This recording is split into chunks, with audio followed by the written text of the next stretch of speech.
Yo, what's going on, guys? It is Foxy298 here, and welcome back to a brand new video for you guys today here on my channel. Today we're back with another F1 2017 career mode video for you guys today here on my channel. Today we're here for the Japanese Grand Prix. If you guys do enjoy today's video, don't forget to click the like button like you guys are always doing, and it's absolutely amazing to see all of your support. Subscribe if you've not yet subscribed already, that'd be absolutely awesome. You guys are utter legends for constantly growing my channel and being so supportive in the comments and also with the likes. That's absolutely awesome. For today, we are here for the Japanese Grand Prix. And as you can see then, Jeff was basically telling us that we need to start improving again on the upgrades. And he gave me a look at the upgrade chart. And it showed that Mercedes hadn't made an upgrade yet. Neither did myself.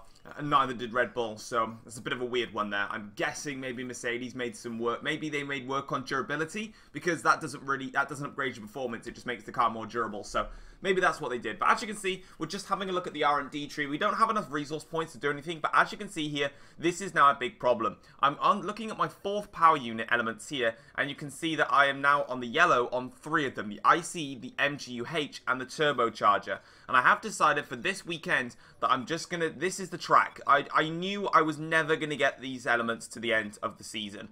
I knew I had to take a penalty, and also because in the last episode, if you guys haven't checked out, I'll leave a link in the description down below, I did have a gearbox failure during the race. It wasn't a total failure, I just lost some gears.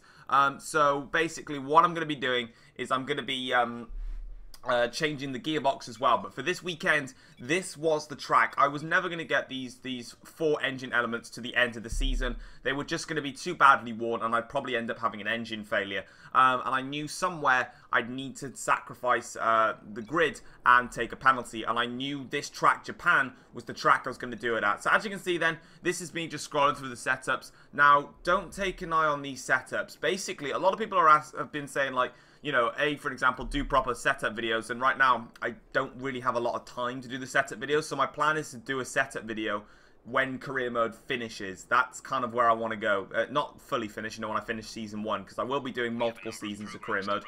There's no doubt about it, like I did last season. But what I want to show you guys here is, there is my initial setup, and now people ask, you know, oh, you've literally just done like 1 setup, and then that's you for the weekend. But for this Japanese Grand Prix, I want to show you that it's not about, for me, in terms of setups for a career mode race, it's not about finding 1 setup and then going with it. In this episode, I really do have to work very hard, because I initially struggled around here, but in the track acclimatization test, we get a purple on that. We always do, unless we make a complete mess of our lap time. In the tyre wear test, we also actually did very well on that. It turns out tyre wear's not that high around here. We go around, we set a purple time, which is absolutely awesome. So I was really happy about that.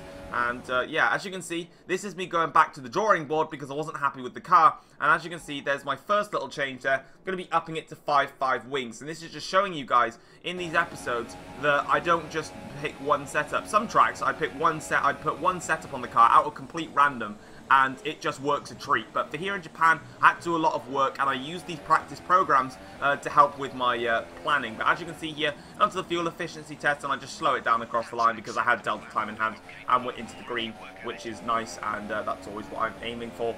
And then onto the qualifying simulation run. Things didn't go so well, unfortunately. I'm already 7/10 down on the delta time, and I honestly feel that because I've joined Ferrari, the qualifying simulation runs are just that much harder and that much more difficult to complete. But in terms of the racing, the car isn't that much of a problem. But I still felt that there was something wrong with the car. So once again, going back to the drawing board, and this time I'm going to be changing up the suspensions a little bit and the front anti-roll bar, and then that is what I'm going to be doing there. And then I'm going to go over to the brakes, change that a little bit, and then move the ballast down to 6. Just showing you guys again that, you know, it's all about trial and error when it comes to setups. I can give you guys a base guide on setups, but I can't give you. I would say this is my setup, but then people will like try it and they'll be like, oh, this is rubbish. You don't know how to make setups and stuff. Because the thing with a setup is you can give a base guide, but you can't give a full, this is the setup you have to use. Because like here, I'm using stuff that I know works, e.g. the tire pressures, the suspension geometry, and a base look at the suspension. But also even the ballast, but you've got to sort of mix and match really. And in this video, I just show it that I need to make different changes. But anyway, looking at the session goals then for qualifying, it is to qualify the top 3 and also beat Max Verstappen. Now, of course, I am going to be taking a full penalty, so I'm going to be starting last no matter what. However, I am going to qualify, and you're probably thinking to yourselves, if you're going to start last, why are you going to qualify? The team has still set me objectives. I have to beat those objectives. If I don't and I just retire from the session, the team approval is going to come down, and the reputation level with other teams is going to be severely hit by that as well. And if we get a contract again at the end of the season, I don't really know. I don't know how the end of the season works because I haven't got there yet. But if it happens like that, then of course I want to consider all contract options and not retire from session and then, you know, lose out on a potential seat somewhere that may be cool. I don't know. I might stay at Ferrari for again another season. Who knows? But anyway, it's Q1. We qualify in P7. Only did the one run because even if I get knocked out in qualifying, it's not too much of a problem. But I am just going to qualify nonetheless. And as you can see then, into Q2 we go. And we're already a second down on Lewis Hamilton's Delta at the moment. And things are not working well for me in qualifying now. I don't think I've shown it in this video. I did actually, before qualifying began, I changed the wing setup. I was running 5.5 wings, you would have seen in in practice, sorry. I changed it to 7.6 wings in qualifying to try and help with stability. That was my biggest problem. It was stability, and it was the mixture of understeer and oversteer in the high-speed corners in Sector 1. Of course, this is a very powerful track. Should suit Mercedes very well. They're already on the front row here in Q2. In P7 again. It's Q3 then, and we're going to be doing the bog standard 2 runs this time. Normally in Q1 and Q2 for the Ferrari, because it's that quick, that much faster, I only need to do 1 run in those sessions. And then when it comes to Q3, that's when I need to pump out 2 runs in to try and improve on my previous lap time. And into Q3 then, coming around the final corner for the last time here, opening up the DRS across the line, and it is going to be P3 for qualifying, which means I do meet the team's objective. I did not out-qualify Sebastian Vettel, which I'm a little bit annoyed about, but I still beat the main objective, which was to qualify in the top 3. Valtteri Bottas there on pole position. Lewis Hamilton actually didn't qualify in Q3, so my prediction for that is that he may have had some sort of fault in qualifying in Q3 and they just couldn't get it fixed in time for him, which is a little bit unfortunate for Lewis, but it is what it is. That is racing. But we're getting close now to beating Verstappen in the rivalry. As you can see, we got 2 points and we lost 2 points. So in the team approval, we didn't lose anything, and then in the team reputations, that wasn't a problem there. So in the session goals now, starting from last, by the way, we need to get on the podium and beat Max Verstappen. Thanks, Ferrari. That's a great set of objectives for me. Let's just get into the race and see if we can get these crazy goals.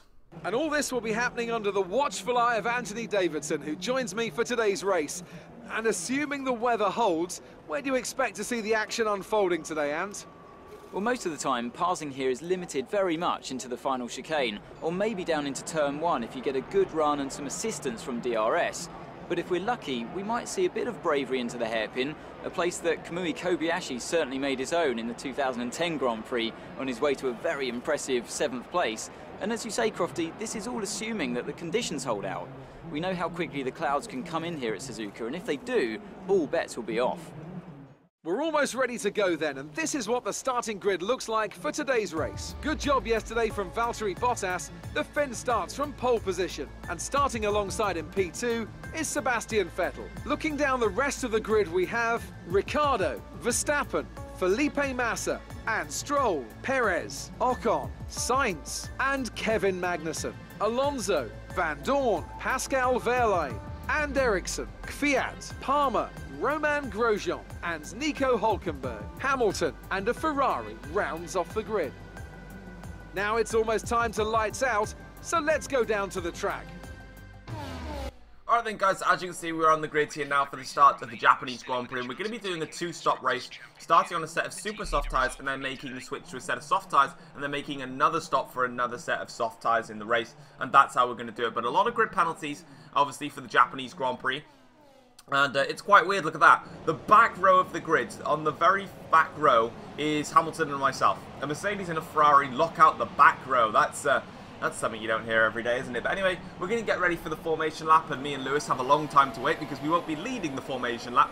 Me and Lewis will be at the back of the formation lap, so pretty interesting there, but that's what it is, so we'll just have to move on with it. And as you can see, getting the car, tyres, engine temps all into a good working range, and we can move on from there. But onto the grid now here for the start of the Japanese Grand Prix. We've got 5 red lights here, and it is Lights out, here we go here for the start of the Japanese Grand Prix. It's been another good start from us, and look at the traction that we've got compared to Lewis Hamilton off the start. We have blitzed the Mercedes, man, and that's one driver out of the way, and we make a run towards turn 1. The gap closes there, but then initially it comes back to me, so I'm going to sneak it up the inside there, left it off in the first part of the first corner, and then came back as we go side by side with Danica Kvyat through the S section. Going to give him some space in the exit, and he's still there fighting me, so fair play to Kvyat. He really doesn't want to give up this position, but into the S section we go, and we do manage to get in front of Danica Kvyat. Now looking at Marcus Ericsson here, and we just have a little look there, but it's just not enough, unfortunately. I have to sit back. We're up into 15th place, which is a very decent start. That's 5 places gained already, and now into Degner 1. We get very close to Ericsson, and braking hard into Degner 2.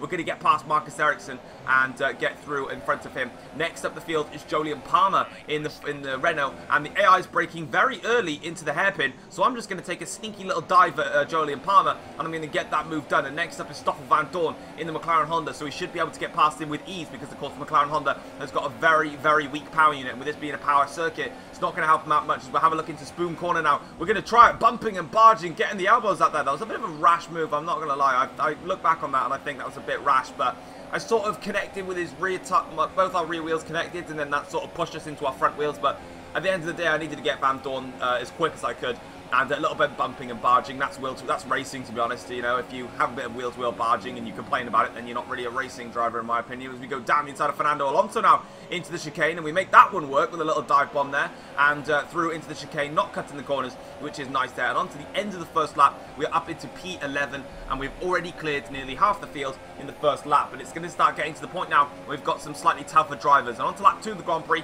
we're now catching up to Carlos Sainz, and into Degner 2. We're going to make that Degner 2 attack again, and we make it stick a snap of oversteer down the exit of Degner 2, just to give us a little bit of a helping hand there. Next up the road is Kevin Magnussen, but surprisingly these guys are starting the race on the medium tyres, and I'm on the super soft, so if I wasn't already in a faster car, then it's going to be even more embarrassing when I'm in a tyre compound tyre compound softer. But you can see the car sparking because I've lowered the ride height on the car. People have been asking that, why is your car sparking and no one else's is? Because I always set the ride height as we take out Magnussen and the 2 bollards. It's because I changed the ride height down to 5 rather than 6, so the car is lower to the ground, so it does spark a little bit more.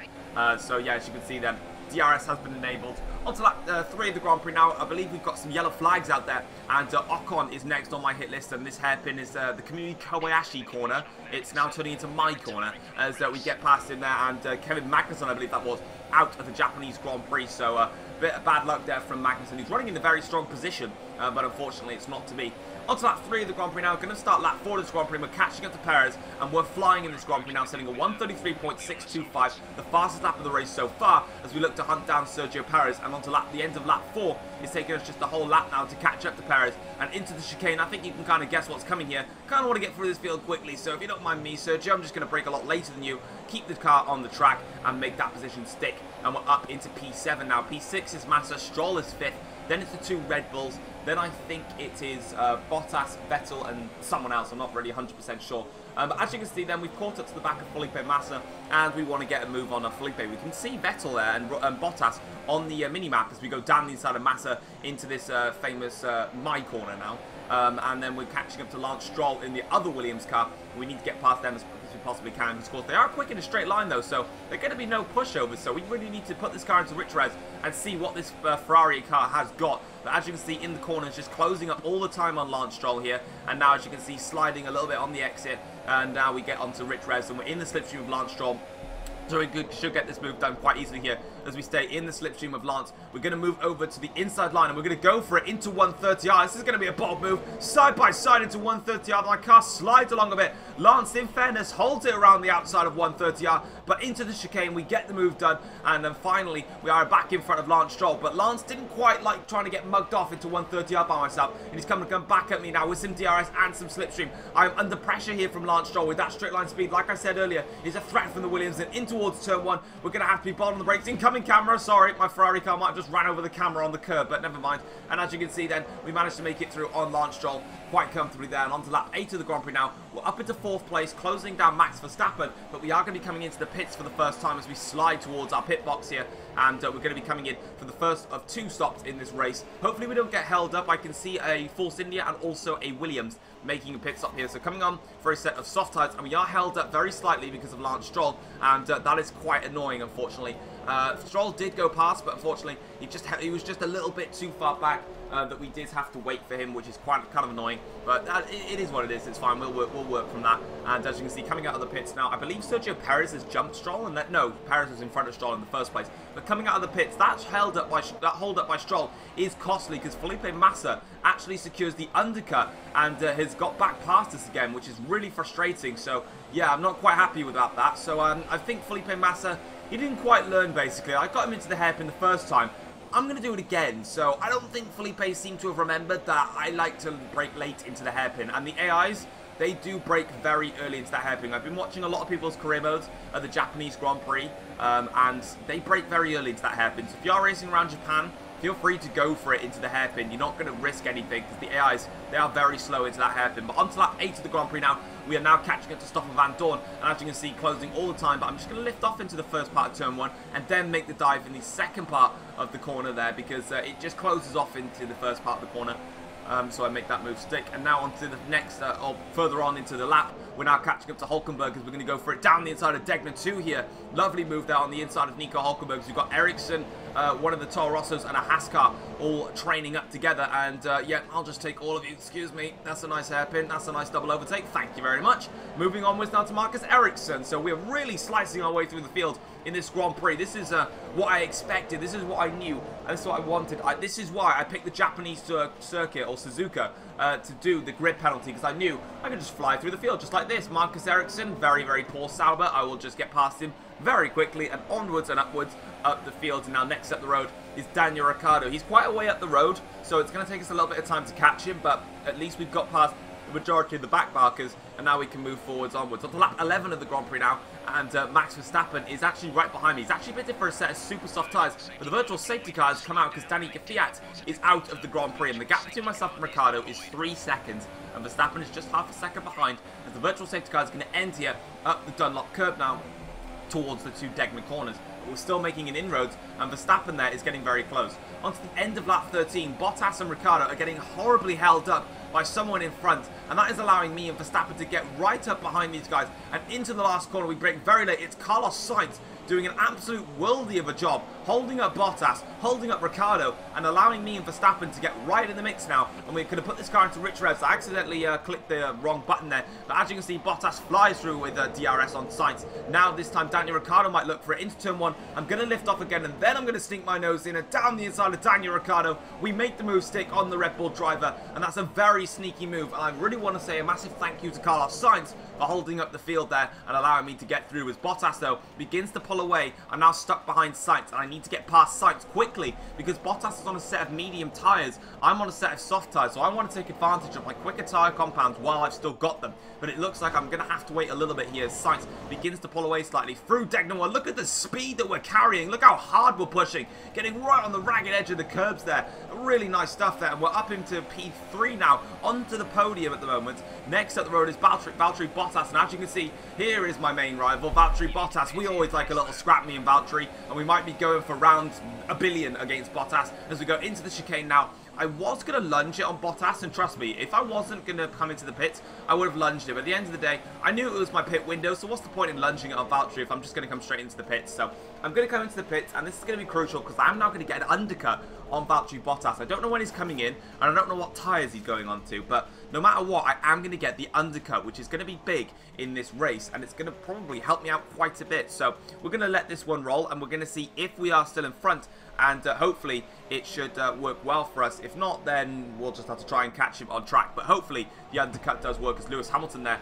flies through. So you can see how far behind Lewis Hamilton's been in this race. He's not been able to get up the order as quick as I have, and that's crucial because if I was still stuck behind him, that would be a little bit frustrating for myself. But nevertheless, we're out of the pits now, and onto lap 17. It appears Ocon is next to take the dreaded hairpin corner. In fact, I've already overtaken Ocon to this hairpin. So once again, Esteban has also not learned that I like to brake very, very late into the hairpin and make a very super dive bomb move. So yeah, that's another position. I'm up into P5 now. on to lap 18 of the Grand Prix. I believe Bottas has made his pit stop here, and it's going to be very close. That's Bottas there. That's myself. Have we made the undercut work? Going into turn 1, super close, round the outside, side-by-side stuff, but we just about make it on Valtteri Bottas, and we have done the undercut, and that's a great move there, round the outside, showing all forms of bravery there to do that overtake. And now on to lap 20 of the Grand Prix. Next up the road is Sebastian Vettel, but he is on a set of super soft tyres, so I don't really intend on challenging Vettel in this Grand Prix, but I've got bigger things to worry about, and that's Valtteri Bottas. And for some reason, as you can see, we're going to go side by side into 130R. I've got some random smoke tree behind me, but as you can see, side by side into 130R. I've actually lost the rear of the car a bit, but me and Bottas once again going at it into the chicane. I'm going to brake much later than Valtteri, and down the inside, I make the move stick, but Bottas is going to have DRS on the pit straight, and as you can see, I'm going to use my mud screen or whatever the hell is glitched on this replay camera to defend from Bottas, but he comes back at me again. He's going to go to the outside line because he knew I made the overtake there, so why don't he try it as well as we go through. Camera incoming and now in towards turn 1.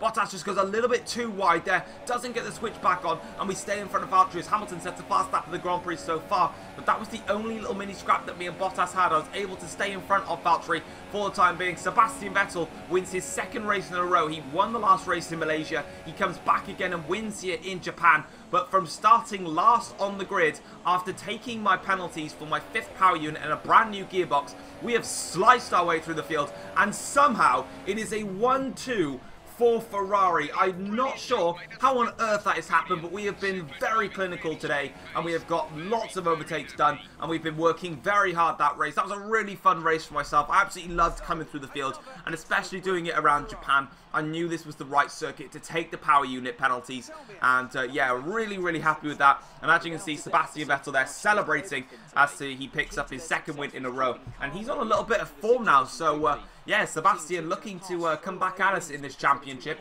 Of course, you know, he did DNF in Singapore, but in Malaysia and Japan, he's come back fighting with 2 race wins in a row. He probably would have liked me to have been a bit further down in this race, but nonetheless, as you can see there, Sebastian Vettel top of the podium, and myself second there. Congratulations, Sebastian, on a very dominant race win. I think he started on pole, unless Bottas was on pole. No, Bottas was pole. So Vettel making it work against Valtteri. And as you can see then, spraying the champagne, so Ferrari come to another power circuit and dominate against Mercedes, and really happy with that. And you can see Maurizio Arrivabene very happy with the result there, and we can celebrate away. And as you can see there is confirmation of the 1-2 for Ferrari. 16 seconds, pretty much 17 seconds behind come the end of the Grand Prix. Lewis Hamilton managed to recover from 19th on the grid up to 5th, so a very decent result for him. Ricciardo dropping down the order. In the driver's standings now, the gap between myself and Sebastian Vettel is 19 points, and it is getting very close at the top of the championship between myself and Sebastian, with Hamilton 39 points back. Valtteri Bottas actually is starting to become in danger. We're 45 points clear of Mercedes in the Constructors. Valtteri Bottas is 71 points behind in the Drivers' Championship. If I manage to score more than 4 points compared to Valtteri, if I beat Bottas by 4 points in the next race in the USA, that means Valtteri Bottas is out of the title running. So at the moment, the top 4 all have a chance of winning the championship, but Bottas's hopes are extremely slim now, because if I beat Bottas by 4 points in the next race, you will no longer have a chance of taking the Drivers' Championship. But anyway, as you can see then, there are the resource points stacking up for the team, and we are going to beat Max Verstappen, crucially, in the Drivers' Rivalry, sorry, with a whitewash on him, 30 points to 17. And as you can see then, we're picking up all of our points there. Unfortunately, we didn't beat Vettel, so we lost out in some of the team objectives, but we are going to get our first core competency progress for Ferrari, which is pit stop efficiency, which is to complete 10 racing pit stops, and we're closing in on the other ones, which is very cool. And as you can see now, nothing like being trackside at a Grand Prix. Change of direction on these things is insane. I own a single-seater that I take club racing, but comparatively speaking, it's like a kid's pedal car. Speaking of pedals, I need to borrow your right foot again. We have invitations to 2 more historic events, and we've got to choose one. So, take your pick. Alright, so Jonathan came along and he's given us a little bit of an option here. So, we can do a race around the USA Short Circuit in the 96 Williams, or we can do the Pursuit Challenge in the Ferrari 2007. Now, I've already done an invitational event with the 1996 Williams, so I decided not to do another one because I've already done it with that car. So I'm going to use the 07 Ferrari because I've not done any sort of content with it. So yeah, we're going to use the 07 Ferrari. It is a pursuit around the Bahrain Short Circuit to wrap off today's video with an invitational driving yet another classic Ferrari. So obviously being a nice home of the Ferrari family in this career mode, and as you can see, loading things up, and we're going to get away with it. And yeah, but hopefully you guys did enjoy the the Japanese Grand Prix. A very entertaining race, but nevertheless, it's time to sit back and relax and just play along with the Ferrari. So if you guys are unaware of these invitational events, during the career modes, Jonathan, like you just saw there, will come up to you and he will tell you about specific invitational events, and you'll get an option to pick 2 invitational events. But you get 2 invitational events, but you've got to pick just the one of them. And as you can see, we're doing the Pursuit Challenge. So the Pursuit Challenge, as you can see, is the Bahrain Short Circuit, and what happens is there's going to be slower cars in front of you, most likely in the C2 category, and they'll go from the slowest starting at the front to the fastest myself starting at the back. The guy at the front is going to get a very big head start on you, and eventually you will be further behind, and there's going to be an equal gap between all of you. The objective basically is then in 3 laps is to close down the 4 cars in front of you and get the overtakes done and finish the race in first. That is the overall objective, and as you can see, we're doing this in the 07 Ferrari. Nice corner cut.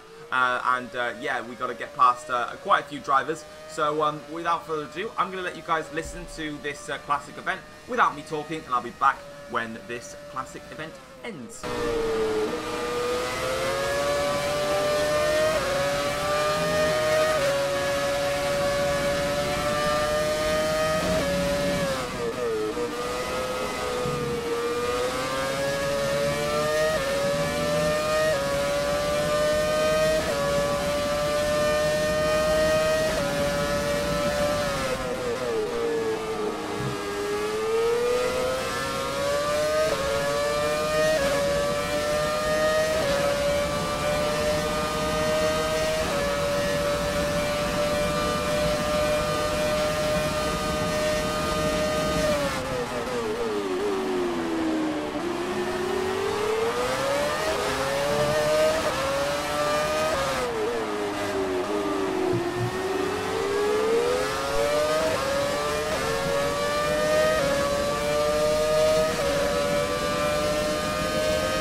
Guys, so we're coming around the last corner now to complete the Pursuit Challenge. So we did that with ease, actually. We're about 5 seconds clear of the guy in second place, and there it is. We managed to complete the Pursuit Challenge. But guys, that is going to be it for today's F1 2017 career mode video. If you guys have enjoyed it, don't forget to click a like on the video. That'd be absolutely awesome. Subscribe if you're new around here as well. Thank you ever so much for watching, and I'll see you guys for the next race very, very soon. Take care all. Peace.